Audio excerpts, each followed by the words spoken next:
Welcome all. इस video में Nifty का एनालिसिस देख लेते हैं मंडे के लिए कि मंडे एग्जैक्ट निफ्टी किस डायरेक्शन में जा सकता है, क्या ये रैली अगेन कंटिन्यू हो सकती है या नहीं हो सकती है। देख लेते हैं कि क्या प्राइस एक्शन बना है और लेवल्स भी देख लेंगे कि कहाँ ट्रेड्स हम ले सकते हैं। ठीक है, लेकिन उससे पहले देखते हैं कि ये जो फ्राइडे का दिन था, इस दिन देखिए अच्छा प्रॉफिट हमने बुक किया। बहुत बड़ा प्रॉफिट नहीं था लेकिन एक डिसेंट सा प्रॉफिट बुक किया है, क्योंकि मार्केट डिस्कशन के हिसाब से एग्जैक्टली मूव किया है। हमने डिस्कस ही किया था कि मार्केट ऊपर के साइड जा सकता है।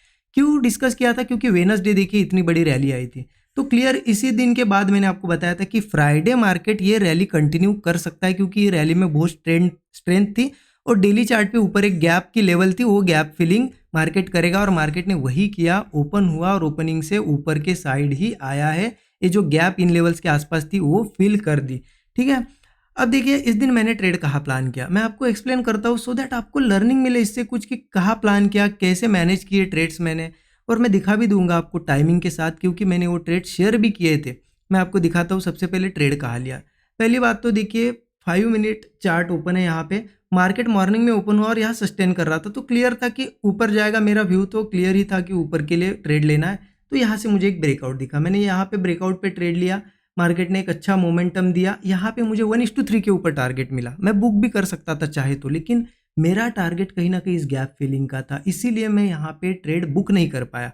लेकिन मैंने एक चीज़ कर दी थी, इतना बड़ा प्रॉफिट देखने के बाद स्टॉप लॉस कॉस्ट पे ट्रेल कर दिया था ऊपर। जब मार्केट फिर से नीचे आया तो मुझे यहाँ पे फिर इस ट्रेड में बिना लॉस के कॉस्ट पे निकलना पड़ा।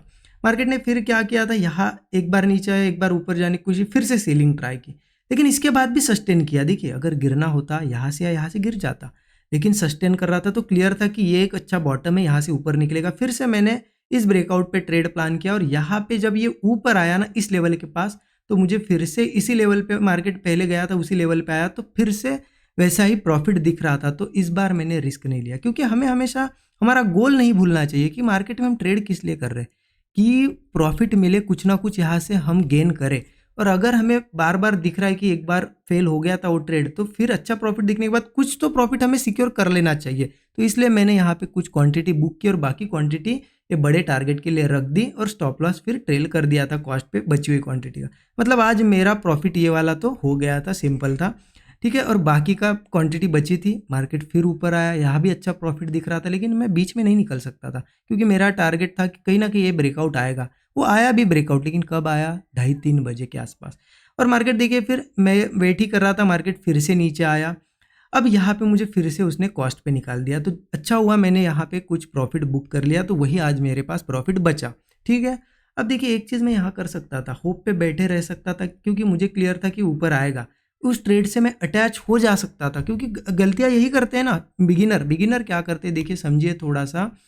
बिगिनर क्या करते हैं, अगर उनको कहीं पे श्योर है कि इस लेवल पे आएगा मार्केट, तो उनको दिख रहा है कि बार बार वीकनेस आ रही है, तो उनका ट्रेड बुक नहीं करेंगे, वो होप पे बैठे ही रहेंगे। ठीक है, कि नहीं ऊपर आएगा ऊपर आएगा, और ऐसे में ही कैपिटल्स वाइप आउट होते हैं, बड़े बड़े कैपिटल वाइप आउट होते हैं ना आपके अकाउंट बिगिनर्स के। क्यों होते हैं? क्योंकि वो अटैच हो जाते हैं ट्रेड से। ठीक है, देखिए मैं होप पे बैठ सकता था, अब मार्केट ऊपर आया तो हमें लग रहा है कि हाँ बहुत अच्छा प्रॉफिट हो जाता अगर मैं वेट करता। सबको ऐसा ही लगता है, कुछ लोग कमेंट्स भी करते हैं कि होल्ड क्यों नहीं करते हो फिर ऐसे ट्रेड्स। लेकिन एक चीज़ समझिए, इसकी आप अपोजिट साइड भी देखिए कि अगर मार्केट यहाँ से कंटिन्यूसली गिर जाता तो मुझे कितना बड़ा लॉस होता, या फिर इस साइडवेज में मैं फंस जाता, प्रीमियम डीके की वजह से भी मुझे लॉस हो सकता था। तो इसीलिए देखिए हमेशा एक चीज़ ध्यान रखना, अगर आपको पता है कि कोई मूव आने वाला है, आपने एक बार ट्रेड ट्राई किया, 2 बार ट्राई किया, बार बार अगर आपको निकाल रहा है ना, तो फिर एक्सेप्ट कर लो वो चीज़, उससे जुड़ मत जाओ कि नहीं नहीं मैं और ट्रेड लूँगा, ऊपर जाएगा ही जाएगा। कभी भी अटैच नहीं होना है ट्रेड से। ठीक है, क्योंकि आप क्या करोगे ना, 1 या 2 बार ट्रेड लेते हो फिर एक्सेप्ट कर लोगे तो ठीक है, क्योंकि ये मूव आया लेकिन किस कॉस्ट पे आया, उसके लिए हमें इतना रुकना पड़ता, बार बार ट्रेड्स लेने पड़ते, या फिर एक बड़े लॉस को भी झेलना पड़ता। ऐसे मूव कोई नई बात नहीं है, कल भी आएगा परसों भी आएगा, ऐसे मूव्स हमें मिलते रहेंगे जब मार्केट ओपन होगा तब। लेकिन एक दिन के मूव के चक्कर में लोग कैपिटल वाइप आउट करते हैं। तो एक चीज़ ध्यान रखना, ट्रेड से अटैचमेंट कभी नहीं रखना। ठीक है, मैं दिखा देता हूँ आपको ये ट्रेड कितने बजे लिया था, टाइमिंग के साथ आपको दिख जाएगा। ये देखिए, ये आज का अक्टूबर थी, 9:45 पे मैंने क्लियर बताया था कि यहाँ से बुलिश मूव एक्सपेक्टेड है। यहाँ से ऊपर भी गया मार्केट, लेकिन फिर यहाँ पे क्या हुआ, वापस से इस लेवल पे आया, तो मैंने कॉस्ट पे कर दिया था, तो उस पर तो मैं निकल गया। आपको दिखेगा भी यहाँ पे, आप देख सकते हो, यहाँ पढ़ सकते हो चीज़ें। पहले 9:52 को मैंने ट्रेल कर दिया था और 10:18 पे फिर निकल गया मैं कॉस्ट टू कॉस्ट उस ट्रेड से। फिर से मैंने यहाँ प्लान किया री एंट्री ये लेवल क्रॉस होने के बाद, ठीक है, आप देख सकते हो ये लेवल क्रॉस होने के बाद, और यहाँ से बहुत बढ़िया मोमेंटम आया ऊपर के साइड, यहाँ तक आया था, यहाँ मैंने कुछ क्वांटिटी बुक कर ली थी, राइट, और वही आज का प्रॉफिट था मेरा। और यहाँ से आप देख सकते हो अच्छा मूव आया था, मैंने 11:22 पे यहाँ पे देख सकते हो आप, यहाँ ट्रेड लिया और 11:22 इस कैंडल पे मैंने यहाँ पे टॉप पे बुक कर दी कुछ क्वांटिटी। तो हमेशा ये ध्यान रखना, हम कमाने के लिए आए हैं मार्केट में, कुछ गेन करने के लिए आए हैं, तो जब मिलता है ना प्रॉफिट ले जाना भी है। ऐसा नहीं कि बड़े प्रॉफिट्स के चक्कर में कुछ भी मत ले जाओ, ऐसी नहीं करनी है चीज़ें, ठीक है। तो ये मेरा ट्रेड था, ठीक है, ट्रेड तो मिलते रहेंगे।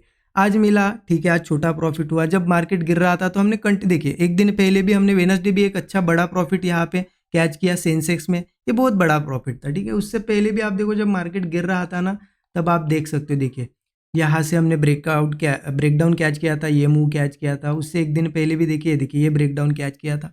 तो बड़े बड़े मूव्स आते रहते हैं। मैं स्टूडेंट ग्रुप में हर एक ट्रेड मेरा जो भी रहता है दिन का कहाँ ले रहा हूँ, देखिए पहले लेने से पहले शेयर करता हूँ कि देखिए इसके नीचे लेना है, और जैसे ही ब्रेकआउट आया आप देख सकते हो ब्रेकआउट आते बड़ा मूव, तो मैं टाइमिंग के साथ शेयर करता हूँ, बनने से पहले ही शेयर करता हूँ, बुक करता हूँ तो वो भी बता देता हूँ। और वो किन लिए, स्टूडेंट्स के लिए जो जिन लोगों ने मेंटरशिप प्रोग्राम वगैरह लिया है, जिन्होंने चीज़ें सीखी है, ठीक है, उनको लाइव मार्केट में कुछ लर्निंग मिले, तो चेकआउट कर सकते हो आप अगर इंटरेस्टेड हो। सबको नहीं बोल रहा हूँ मैं कि करना ज़रूरी है, लेकिन जिन लोगों को फास्ट चीज़ें सीखनी है उनके लिए है। बाकी तो मैं वीडियोस में आपको लर्निंग देते ही रहता हूँ, ठीक है। डिस्क्रिप्शन में डिटेल्स है, और देखिए दशहरा स्पेशल ऑफर चल रही है, 50% डिस्काउंट भी चल रहा है, तो आप ज़रूर चेकआउट कर सकते हो। अब देख लेते हैं कि एग्जैक्टली कल मतलब मंडे क्या करना है। तो उसके लिए क्या करते हैं, एक बार डेली चार्ट पे चलिए, समझ में आएगा आपको कि क्या करना है हमें। तो डेली चार्ट यहाँ ओपन कर दिया। अब एक चीज़ समझिए, मार्केट में मैं आपको पहले स्टोरी मतलब क्या चल रहा है वो बता देता हूँ, आपको बहुत बढ़िया तरीके से समझ में आएगा कि एग्जैक्टली चल क्या रहा है। इससे आपको नेक्स्ट वीक के लिए डिसीजन लेने में भी हेल्प होगी। देखिए ऊपर से मैं एक लाइन मार्क करता हूँ, सबसे पहले इस लाइन पे मार्केट का सब व्यू बन रहा था, ठीक है। ये लाइन को मैं कर देता हूँ डार्क, ठीक है। अब देखिए सिंपल था, मार्केट एक बार रेजिस्टेंस लिया, दूसरी बार आया, तीसरी बार भी बहुत ज़्यादा कोशिश करते करते इसके पास आया, तो क्लियर था कि इतने इंपॉर्टेंट ट्रेंड लाइन पे आया है तो बिना टेस्ट करे नहीं जाएगा। मार्केट यहाँ पे नीचे आया, इन लेवल्स के आसपास तक तो ठीक था, एक चांसेस थे कि यहाँ से ऊपर आए, लेकिन मार्केट थोड़ा ज़्यादा गिर गया। आप देखो कितनी ज़्यादा सेलिंग आ गई, इतनी सेलिंग नहीं चाहिए थी। मार्केट में क्या होता है कि कोई भी मूव है ना, अगर इसको कंटिन्यू करना है ज़्यादा से ज़्यादा 50-60% रिकवरी, ठीक है, यहाँ से ऊपर जाना चाहिए, लेकिन ये तो बहुत ज़्यादा गिर गया। तो अब इसमें व्यू क्या बन गया था कि अब ये नीचे की लेवल्स पे आना चाहिए, ठीक है। यहाँ सपोर्ट है, और इसके नीचे मेजर सपोर्ट तो यहाँ पे 24,180 के आसपास। लेकिन क्लियर है मार्केट 9 दिन गिरने के बाद कंटिन्यू ऐसा तो नहीं गिरता रहेगा, 1-2 दिन ऊपर भी आएगा। तो अभी अगर प्राइस एक्शन देखा जाए तो मार्केट में हम फंसे हुए हैं। आप अगर कहोगे कि क्या डायरेक्शन है मार्केट की नेक्स्ट वीक के लिए बताओ, तो मैं नहीं बता सकता यहाँ की, क्योंकि प्राइस एक्शन हमें डायरेक्शन ही नहीं दे रहा है। क्योंकि हम ऊपर से ये ट्रेंड लाइन भी टेस्ट करना बाकी है, बीच में खड़े हैं, नीचे भी सपोर्ट टेस्ट करना बाकी है।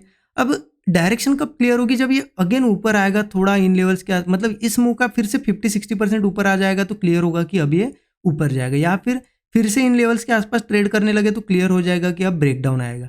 अब बीच में है, तो बीच में क्या करना है फिर हमें, तो जिनको पोजिशनली कुछ प्लान करना है उनको तो मैं कहूँगा कि नेक्स्ट वीक के लिए कुछ पोजिशनली प्लान मत कीजिए, ठीक है। नेक्स्ट वीक डायरेक्शन क्लियर हो जाएगी, ऊपर जाना या नीचे, फिर हम प्लान करेंगे। और जिनके पास ऑलरेडी पोजीशन है, जो भी आपका स्टॉप लॉस या टारगेट है, उस हिसाब से आप उनको उस पोजीशन को मैनेज करो। अब इंट्राडे के हिसाब से क्या कर सकते हैं, तो इंट्राडे में मेरा क्लियर फंडा है।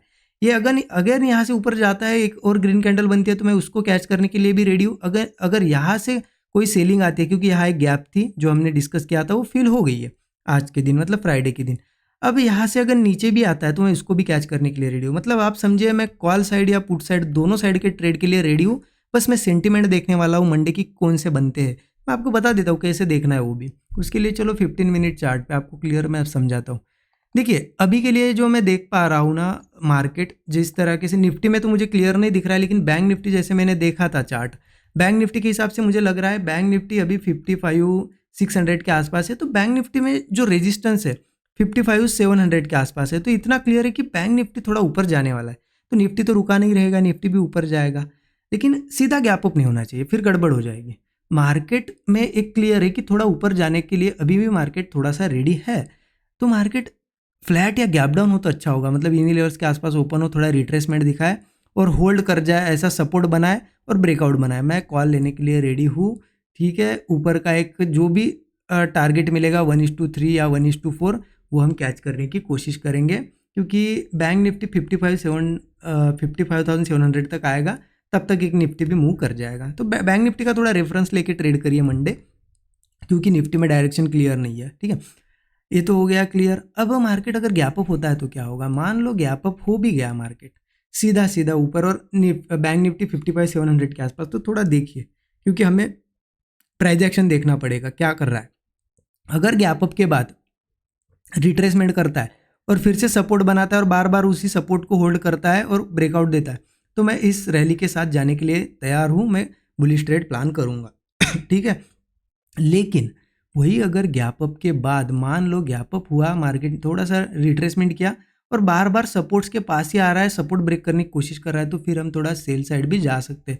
तो दोनों के लिए रेडी रहना, क्या सेंटिमेंट किस साइड जाने की कोशिश कर रहा है मार्केट, देखना सपोर्ट बना रहा है या फिर बार बार हायर लोज बन रहे हैं और ब्रेकडाउन दे रहा है। अगर ब्रेकडाउन देता है तो मैं पुट भी लेने के लिए रेडी हूँ, देखेंगे पुट में पैसा बना तो ठीक, अगर रिवर्स होता है तो क्या करेंगे, हम पोजीशन हमारी कन्वर्ट कर सकते हैं फिर कॉल में। तो थोड़ा क्या करिए आप, पूरे रिस्क ना लेते हुए मंडे 50-50% रिस्क डिवाइड कर सकते हो, मतलब पहले ट्रेड में 50% ही लो, अगर एसएल जाता भी है तो आपको एक डायरेक्शन हो जाएगी क्लियर कि क्या कर रहा है मार्केट। मान लो आपने पुट लिया, आप फंस गए और मार्केट आ गया ऊपर, तो आपको पता चल जाता है कि नहीं, पुट वालों को फंसाया गया है, अब ऊपर जाएगा, तो आप बची हुई क्वांटिटी में कॉल लेके ये तो रिकवर हो जाएगा, बड़ा प्रॉफिट भी हो जाएगा। तो ऐसे मैनेज करना होता है, जब मार्केट में साइडवेज होता है ना, तो पोजीशन क्वांटिटी मैनेज करके चलना पड़ता है। और बाकी जो भी ट्रेड बनेगा मैं ज़रूर शेयर कर दूंगा स्टूडेंट ग्रुप में, और ज़रूर आप दशहरा स्पेशल जो डिस्काउंट रखा है हमने 50%, सबसे बड़ा डिस्काउंट है, तो आप इसका ज़रूर बेनिफिट ले सकते हो, चेकआउट कर सकते हो। मेंटरशिप प्रोग्राम डिटेल में डिस्क्रिप्शन डिटेल में आपको मिल जाएगी, और स्टूडेंट ग्रुप का एक्सेस भी मिल जाएगा। और अच्छा लगा होगा वीडियो तो ज़रूर लाइक करिए, कमेंट ज़रूर करिए। Thank you so much everyone.